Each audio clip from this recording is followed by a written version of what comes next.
அனைவருக்கும் வணக்கம். வாழ்க வளமுடன். நான் உங்கள் பாலசுப்ரமணி. நம்ம இன்னைக்கு பார்க்குற தலைப்பு என்ன அப்படின்னு பார்த்தோம்னா, சந்திரன் நீச்சம் பெற்றால் என்ன செய்யும், அதுக்கு நம்ம என்ன சாப்பிடலாம் அப்படிங்கிறத பற்றி பார்ப்போம். விருச்சக ராசியில தான் சந்திரன் நீச்சம் ஆகுது. சந்திரன் அப்படிங்கிறது தாய்க்கார கிரகம். சந்திரன் அப்படிங்கிறது வெள்ளை நிறுத்தக்கூடிய கிரகம். அதனால் நீங்கள் மோர் சாப்பிடலாம், தயிர் சாப்பிடலாம். இதை அதிகமாக சேர்த்திக்கிங்க. அதாவது தயிர் ஊற்றுனுங்க. டெய்லி சாப்பாடு சாப்பிட்றீங்க அப்படின்னா அதுக்கப்புறம் அடுத்த சாப்பாட்டில் மோர் ஊற்றிங்க, இல்லைனாலும் தயிர் ஊற்றி சாப்பிடுங்க. வேறு குழம்போடு நிறுத்திட வேண்டாம், ரசத்தோடு நிறுத்திட வேண்டாம். தயிரை சேர்த்திக்கிங்க.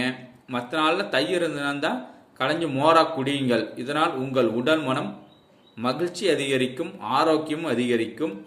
சந்திரன் நீச்சம் பெற்றவர்கள், விருச்சக ராசிக்காரர்கள் தயிர், மோர் இவைகளை அதிகம் சேர்த்துங்கள். உங்களுடைய வாழ்க்கையை சிறப்பாக வாழுங்கள்.